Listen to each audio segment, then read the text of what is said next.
আলাইকুম। ইন্দোনেশিয়ার পাডেপোকান নামক এক গ্রামে গত 15 বছর ধরে কোনো আজান শোনা যায়নি। গ্রামবাসীরা সবাই মুসলিম হলেও কেউ আল্লাহর উদ্দেশ্যে নামাজ পর্যন্ত পড়ে না। তাদের এই ঈমান নষ্টের পেছনে রয়েছে এক ভয়ানক শয়তান জিন, যাকে নিয়ন্ত্রণ করে গ্রামের সকলের যে কোনো প্রয়োজনীয়তা মেটায় গ্রামেরই একজন শয়তানের পূজারী মুলিয়া। এরই মাঝে আকস্মিক এক রাতে মুলিয়া খুন হয়। ফলে এখন মালিকহীন এই জিনের প্রকোপ পড়তে শুরু করে গ্রামবাসীর উপর, যার মধ্যে ফেসে যায় মাদ্রাসার 3 ইমানদার ছাত্রছাত্রী। এখন তারা কি পারবে এই জিনকে হারিয়ে গ্রামবাসীকে আবারও মহান আল্লাহ তাআলার পথে ফিরিয়ে আনতে, নাকি এত বছর ধরে শিরক করার জন্য গ্রামবাসীদের ভোগ করতে হবে আল্লাহর ভয়ানক গজব? জানতে হলে দেখতে হবে আজকের এই ইন্দোনেশিয়ান ইসলামিক হরর মুভি, যার নাম থাগাট। তো চলুন আর দেরি না করে এখনই সরাসরি চলে যাওয়া যাক গল্পে। গল্পের শুরুতে আমরা ইন্দোনেশিয়ার একটা গ্রামের রাতের দৃশ্য দেখতে পাই। আজকের রাতটাও বাকি গ্রামবাসীদের জন্য একটা সাধারণ রাতের মতোই ছিল, যে যার কাজ শেষ করে দোকানপাটি বন্ধ করে বাড়িতে চলে যায়। তবে আজকের রাতের ঘটনায় যে তাদের জীবন পুরোপুরিভাবে পরিবর্তন হয়ে যাবে তা তারা ভাবতেও পারেনি। দৃশ্য চলে যায় ওই গ্রামেরই একজন ফেমাস লোকের বাড়িতে, যার নাম ছিল মুলিয়া। তার বাড়ির ভেতরকার দৃশ্য দেখেই আমরা বুঝতে পারি যে সে কালো জাদু করত। এখানে শয়তানের উপাসনার অনেক জিনিসপত্র রাখা ছিল। এখানে আমরা মৌলিয়ার একজন শীর্ষ লামকে দেখতে পাই, যে কিনা মৌলিয়ার ছবির সামনে একটা পাত্র রাখে। এই পাত্রেও হয়তোবা কালো জাদুরই জিনিসপত্র ছিল। আর এরপর লাম একটা বই হাতে নেয়, যে বইয়ের ভেতরে একটা চাবি রাখার জায়গা ছিল। সে সেখানে ওই সিক্রেট চাবিটি রেখে দেয়। এরপর সে পাশে থাকা একটা মদের বোতল থেকে মদ পান করতে যায়। এমন সময় হঠাৎই লাইট ফ্লিকার করতে শুরু করে। লাম মনে করে হয়তোবা মৌলিয়া এসব কিছু করছে, তবে মৌলিয়া তার ডাকের কোনো সাড়া দেয় না। এমন সময় হঠাৎই লাইটটি বন্ধ হয়ে যায়। এতে করে লামের কিছুটা সন্দেহ হয়। সে টর্চ লাইট জ্বালিয়ে বাড়ি থেকে বেরিয়ে আসে এবং বাইরে এসে মৌলিয়াকে খুঁজতে আরম্ভ করে, যেখানে হঠাৎই পাশের আক্ষেপ থেকে সে কিছু আওয়াজ শুনতে পায়, যা শুনে সে আস্তে আস্তে তার ভেতরে প্রবেশ করে এবং দেখতে থাকে মৌলিয়া আসলে কোথায়। এমন সময় হঠাৎই তার পাশ থেকে কাউকে দৌড়ে যেতে দেখা যায়, যা লক্ষ্য করে লাম নিজেও। তাই সে সেদিকে এগিয়ে যায়। পথে সে কিছু রক্তের ছাপও দেখতে পায়। দেখে মনেই হচ্ছিল রক্তাক্ত অবস্থায় কাউকে সামনের দিকে টেনে নিয়ে যাওয়া হয়েছে। তাই সে দৌড়ে চলে যায় সামনের দিকে। সামনে দৌড়ে গিয়েই সে হতভম্ব হয়ে যায়, কেননা সেখানে বসেছিল মুলিয়ার মৃত লাশ, যার লাশে হাত দিতেই তার মাথাটি তার শরীর থেকে আলাদা হয়ে যায়। এটা দেখে লাম তো প্রচন্ড ভয় পেয়ে যায়। দৃশ্য পরিবর্তিত হয় এবং এই ঘটনার 12 ঘন্টা আগের দৃশ্য আমরা দেখতে পাই, যেখানে অন্য এক গ্রামে আমরা 2জন মেয়েকে দেখতে পাই। দেখে মনে হচ্ছিল একজনের ঘাড়ে জিন ভর করেছে এবং অন্যজন তাকে সুস্থ করার চেষ্টা করছে। সেই সাথে এই সব কিছু ক্যামেরা বন্দি করছে তাদের বাগাস নামের আর এক বন্ধু। মূলত তারা 3 জনই ফ্রেন্ড ছিল এবং এতক্ষণ যাবৎ তারা 2জন আসলে অভিনয় করছিল। এই 2জন মেয়ের নাম ছিল আইনুর এবং রিনি।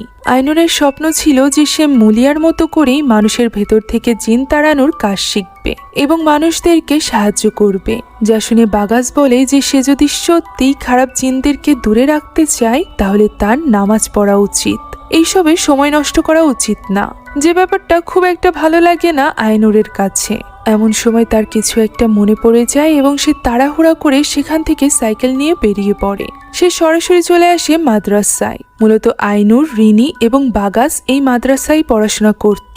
আইনুর ছিল এতিম, যে কারণে ছোটবেলা থেকে এই মাদ্রাসার কেয়ারটেকারই তাকে বড় করেছে, ঠিক বাবার মতো করে। তাই তো সে সরাসরি চলে যায় কেয়ারটেকারের ঘরে, যেখানে টিভি রাখা ছিল। সে জানতো টিভিতে এই সময় মৌলিয়ার শো হবে, তাই সে সেটা দেখার জন্য এত তাড়াহুড়া করে এখানে চলে এসেছে। এই শোতে মৌলিয়ার বিভিন্ন পারদর্শিতা দেখাচ্ছিল, যেখানে সে জিন ছাড়াচ্ছিল, কারোর আবার পায়ের হাড় ঠিক করছিল। এই সব কিছু দেখে আইনুর বেশ বিস্মিত হয়। সে নিজেও মৌলিয়ার মতো করে মানুষকে সুস্থ করতে চাইতো। তাই তো সে টিভি দেখে মৌলিয়ার মতো করেই অ্যাক্ট করতে থাকে ওই সময় তার হাতে আমরা একটা বিশেষ চিহ্ন দেখতে পাই। এমন সময় সেখানে চলে আসে ওই কেয়ারটেকার আব্দু। নামাজ বাদ দিয়ে আইনুরের এইভাবে টিভি দেখা তার কাছে ভালো লাগে না, তাই সে টিভিটি অফ করে দেয়। এটা দেখে আইনুর তার কাছে বায়না করতে থাকে যে সে শুধুমাত্র মৌলিয়ার এই ভিডিওটা দেখেই চলে যাবে নামাজ পড়তে। তাদের এখানকার কথা দ্বারা আমরা বুঝতে পারি আব্দু কখনোই চাইতো না যে আইনুর মৌলিয়াকে নিজের আইডল মনে করুক, অর্থাৎ নিজে মৌলিয়ার মতো হওয়ার চেষ্টা করুক। তবে আইনুর তার কথাই খুব একটা গুরুত্ব দিত না। এখানে আমরা বাকি ভিডিওটা দেখতে পাই যেখানে মৌলিয়া খুব সহজেই একজন ছেলের পা ঠিক করে দেয়, এমনকি সে তখনই উঠে হাঁটতে শুরু করে, যা দেখে আশেপাশের সকলে তার ভক্ততে পরিণত হয়। এই কারণেই মৌলিয়া এত বেশি জনপ্রিয় ছিল। এখন এই ভিডিও দেখা শেষ করে আইনুর চলে যায় বাকিদের সাথে নামাজ আদায় করতে, যেখানে মাদ্রাসার বেশিরভাগ স্টুডেন্টই বাড়িতে চলে গিয়েছিল, যেহেতু আগামীকাল থেকে ছুটি আরম্ভ হচ্ছে। তবে এখানে রিনি জানায় যে সে আইনুরকে ছেড়ে বাড়িতে যাবে না, কারণ আইনুরকে ছাড়া তার বাড়িতে মন বসে না। আইনুরও এটা শুনে খুশি হয়ে যায়, কারণ রিনি বাড়িতে গেলে সে এখানে একেবারেই একা হয়ে যাবে। এখন নামাজ শুরু হয়ে যায়। অন্যদিকে আমরা মৌলিয়ার বাড়ির দৃশ্য দেখতে পাই। ওই দিন মৌলিয়ার কাছে সাহায্যের জন্য একজন গরিব লোক আসে, যার সাথে ছিল তার ছোট্ট মেয়ে। মেয়েটি এখানে তার বাবাকে প্রশ্ন করে যে তারা এখানে কেন এসেছে। উত্তরে তার বাবা বলে যে তারা নিজেদের অর্থ সম্পদ বাড়ানোর জন্য এখানে এসেছে। মেয়েটি বুঝতে পারছিল না যে মৌলিয়ার কাছ থেকে সে কিভাবে অর্থ সম্পদ বাড়াবে। তখনই লোকটির ডাক পড়ে। ভেতরে যাওয়ার আগে সে তার মেয়েকে আশ্বাস দেয় যে তারা খুব শীঘ্রই ধনী হতে চলেছে, তাকে সে সেখানেই অপেক্ষা করতে বলে। তবে বাবা ভেতরে যাওয়ার পরই মেয়েটি আশেপাশে ঘুরতে থাকে, যেখানে পাশেই একটা মসজিদের মতো স্থান ছিল।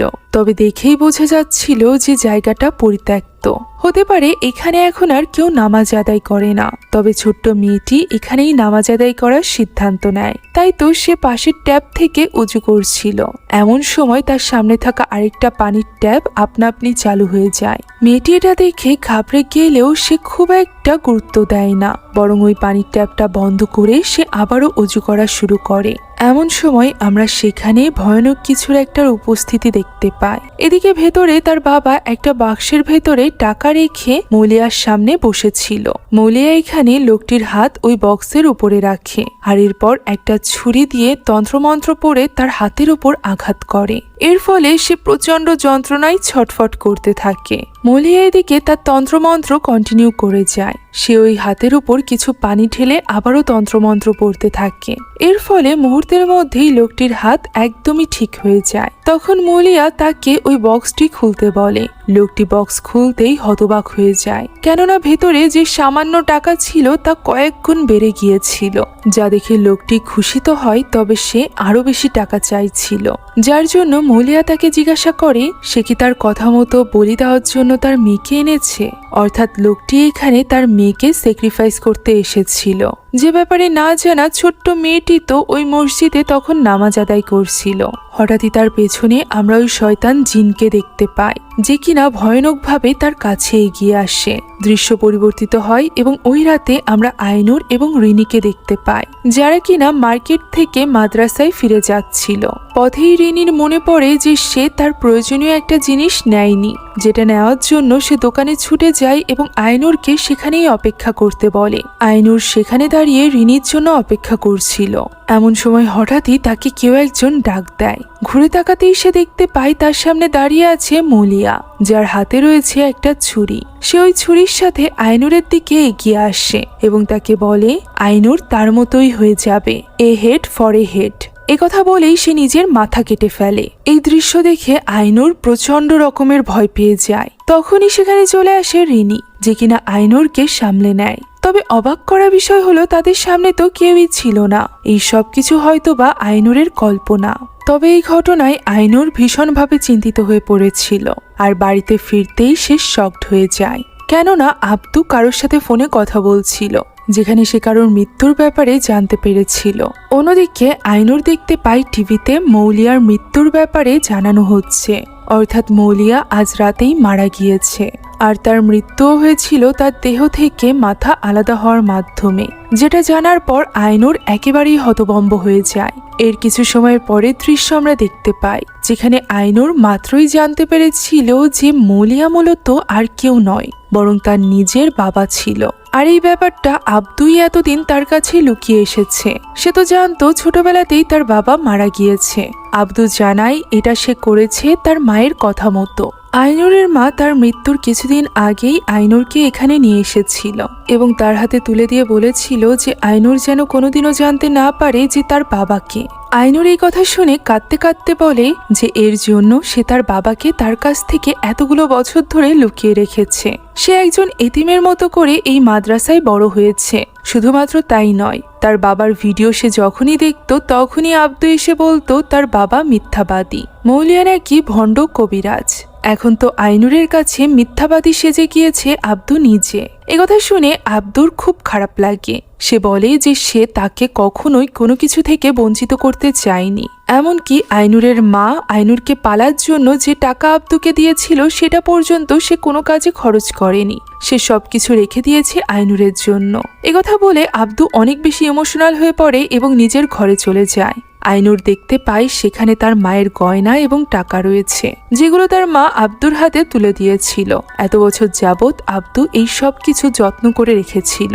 সেখানে তার বাবা মৌলিয়া এবং তার মায়ের ছবিও ছিল, যা দেখে আইনুর আরো বেশি ইমোশনাল হয়ে পড়ে। তাই তো সে ঠিক করে যে যেভাবেই হোক সে মৌলিয়ার জানাজায় যাবে, অর্থাৎ শেষবারের মতো তার বাবাকে দেখবে, যে কাজে হয়তো বা আব্দু বাধা দিতে পারত।